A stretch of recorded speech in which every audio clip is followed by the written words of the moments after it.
Lights, camera, action. Gone, tell me when to go. This is our year, boy, if you didn't know. I hop in the whip and Let's go get on with the last video, the last part of my manga collection. This should be 3 parts, one for each shelf. So let's get on with it right here. I have the rest of Rave Master 5 to 24 in really bad condition. I picked them up very cheaply on a lot on eBay. I pretty much paid less than $1 for each volume. Part of my childhood. I still like it better than Fairy Tail. Hiro Mashima's, I believe this is his first work, or I'm not even sure.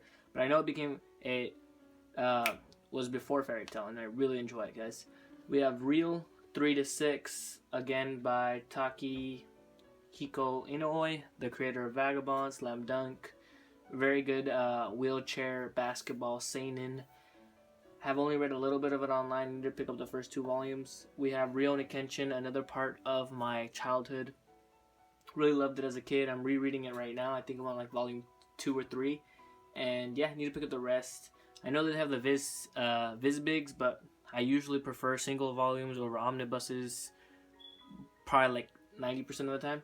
And then we have 7 Deadly Sins, 1 to 11. This caught me off guard. One of the best shonen this year.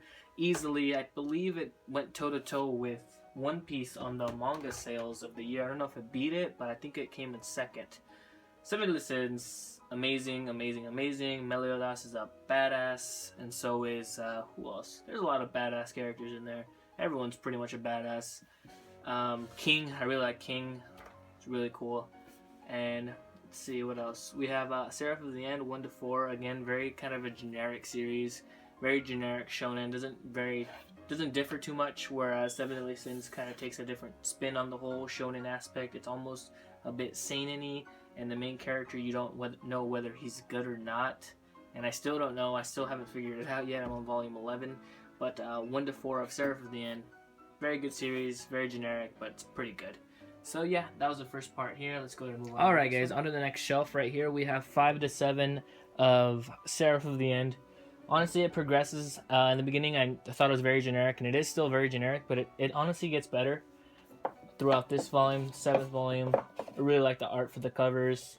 Another really cool thing is they all come with little mini posters inside. So, you know, why not? Get those freaking mini posters in there. So yeah, pretty good. Really, I actually enjoy it. So let's do that down there. We have 1 to 19 of Soul Eater. Really don't like the anime. The anime kind of just killed it for me. But then I picked up the manga, really cheap on eBay. I was like, hey, I'm probably not going to like it. But then I started reading it, and I really, really enjoyed it. I consider it very, very underrated. It's a very good series, honestly. It's not on my, nowhere near a top 10 list, but it was enjoyable. It was fun. I haven't finished it yet, just because yen press volumes for Soul Eater are extremely expensive. They go for like $12 each. That's like berserk level expensiveness.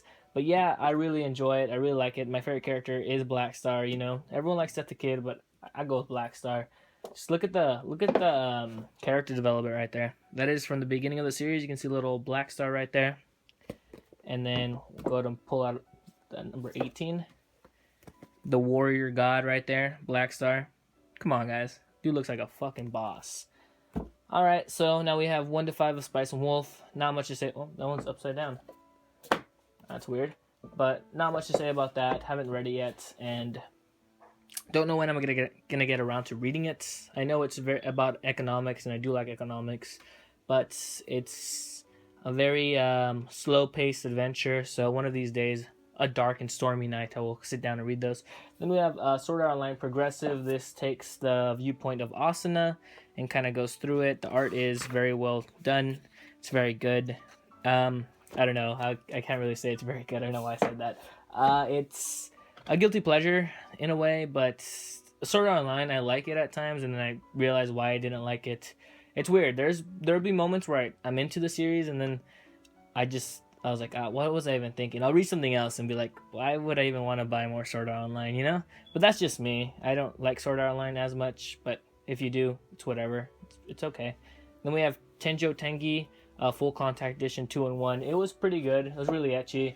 It was pretty generic, though. And I bought the first omnibus thinking that I was going to get the rest, but it hasn't really sparked my interest. Usually I buy one volume and see if I buy the rest, but that one is going to be on wait. We have Terraform Mars 1 to 9. It's cool to say.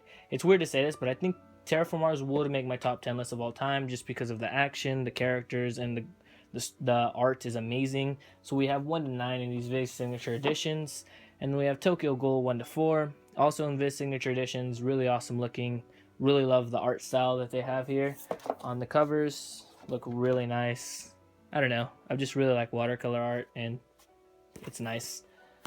And then over here, you can't really see it, but it's The Ancient Manga's Bride, Volume 1. Such a beautiful series. So good. I'm actually behind. I need Volume 3, and you'll see Volume 2 on the next shelf. So, speaking of that, let's go to the next shelf, guys. Alright, guys, moving on to the next shelf, we have The Ancient Manga's Bride, Volume 2, right there. I'm missing Volume 3. I really need to pick it up, but 7 series manga. It's kind of pricey, and I'm going to pay like $10 to $11 for a volume of, you know, that size, but it's really amazing, so I do need to pick it up eventually. It's one of the series that I would pay the money for. Very good series. Recommend checking it out. That should have been on my top 5 list. I don't know why I didn't put it on there. Hey, if you're watching this, you watch my top 5 list. That should be on there. Completely forgot about that series. And then I have The Law of Ueki, 1 to 12, and then 16. I'm missing 4 volumes in between. Man, it's weird to say. I really like the concept of Law of Ueki. That whole, like, middle schoolers battling each other with powers and whatnot. It's really awesome, and the main character is very lovable and charismatic in a way. Oh, sorry about that. But the art is kind of a deal breaker for me. And the art in here is very kind of like slapstick in a way. Like, it's nothing amazing. Show a little bit of that right there, but I prefer the art in the anime. So this is one of the few series where I prefer you checking out the anime rather than the manga. I'll just throw that down there. And then we have Prince of Tennis, an assortment of numbers. I have so many volumes, and then I look at it. I'm missing volume 1. I actually gave that away in a video where I had 2 to 7, but I decided to give the guy my volume 1. I need to buy one. So I have like 2 to 14, and then an assortment of numbers in between. There's a total of 44 volumes in the whole run, and I'm missing a lot of them. But Prince of Tennis is a series that I really did enjoy when I was a younger, one of my favorite sports manga of all time. But now I'm collecting it here and there. Whenever I go to conventions and I see some Prince of Tennis for a good price, I'll pick it up. It's a good series, good sports series. It's just very weird in a way. It's like this whole part, it's like, whoa, tennis, tennis, tennis, tennis. And then around right here, it's like, now we're freaking Dragon Ball Z. Let's have powers. And it's like, what? So it's pretty crazy. There just gets a point where it just goes out of nowhere. Like, all of a sudden they're playing tennis, and then one guy is able to make like a clone of himself. It's like, wait, we can do that now? And everyone just like, they weren't shocked. They were just like, whoa, he was able to make a doppelganger. Pretty cool, right? And I was like, what? What's going on? This is tennis. But yeah, that happens. But it was pretty good, pretty enjoyable. I liked it. I still haven't read the new Prince of Tennis. Need to get on that. Then we have Toriko 1 and 2. Really, really awesome series. Really fun shonen. Very good shonen. I need to pick up more, but there's just so many volumes out there that kind of gets me a little overwhelmed. When I have more time, when I have more money, I will buy some more Toriko. If they ever release a box set, I will be sure to pick that up. So let's go ahead and move on to the next one. Alright guys, moving on to the next shelf, we have 3 to 6 of Toriko. Again, I need to pick up more Toriko. 1 and 2 of the first omnibuses for Trigun, and then it goes to Trigun the Maximum 1 to 14. I'm missing, I believe, 8 and 12 in between. Very, very good series. Very amazing series. What am I saying? One of my favorites. Again, I don't know if it's top 10 worthy, but it was really, really good. Maybe it might make it. And then we have Trinity 7, 1 to 3. This is like a guilty pleasure, I guess.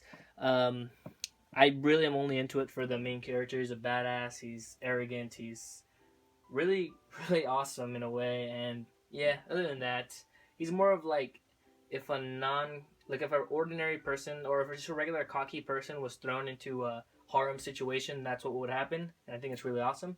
Then we have Vagabond. Vagabond is definitely on my top 10 list.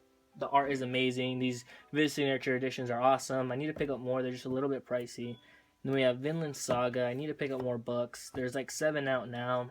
Very good Viking series. Very amazing seinen. I don't know why I dropped it. Maybe it was just the price. I don't know. I need to pick up more though. Ultraman 1 and 2. Very good series. Very good arts. Being released as we speak. Pretty good. Then we have Ultimo 1 and 2 by Stan Lee. It gets released once every year. I don't know. I haven't read it. I bought a haul on eBay and they came in there, and I just haven't touched it since. UQ Holder, the sequel to Negama. I like it. I don't know if it's as good as Negama, but so far it's been pretty good. Just the fact that the world's already built for them gives it that plus one that they have a world already to work on, and Negama's world was massive. So it's a good series. I recommend checking it out, but I say read Negama first. Then Witchbuster Volumes 1 to 2, The Omnibus by Seven Seas. It's a manga. It was pretty good. My friend told me he liked it better than Neat Gray Man, so I checked it out, and it didn't captivate me enough to buy another volume. So that was that shelf, guys. Let's go ahead and get on with the last shelf and all of my manga collection. Okay, guys, moving on to the last shelf. Again, sorry about the angle. This is very low for my tripod to go. So we have 1 to 7 of World Trigger. World Trigger is one of the best shonen out there at the moment. It is amazing. The fights are incredible. The fight scenes are very strategic, very awesome. It's so crazy to see the amount of effort put into a fight. You can see everything they're thinking. You can see everything they're planning. You can see when it goes wrong, why it went wrong. It's just strategic porn, pretty much, and I love that. World Trigger could easily be one of the best shonen of all time, in my opinion. It has the potential, but the only thing is World Trigger is very slow paced. If you're reading it up to date as I am, every chapter almost seems a little bit underwhelming, but when you kind of put it all in a volume and sit down and read a volume, it's amazing. So I recommend just binging World Trigger. Very great series. Then we have Yamada and the Seven Witches. So fun. Some of the like most fun I've ever had with the manga in a while. It's one of those series where you just sit down, you're tired, you don't really want to do anything, you just want to have a laugh, you don't want anything too serious, and you just read that, and it's puts a smile on your face. And there's moments that are epic, and there's moments that are just hilarious, and that's it right there. If you want to have a laugh, if you want to have a good time, check out Yamada. Then right next to it's like the polar opposite, Your Lie in April. It's just an experience that you need to witness for yourself. I recommend watching the anime if you want to cry. Again, probably one of my favorite series of all time. It's on my top 10 list. It's one of the series that's made me cry multiple times. Just check it out, guys. Then we have Yu Yu Hakusho 1 to 8, Togashi the Man right there.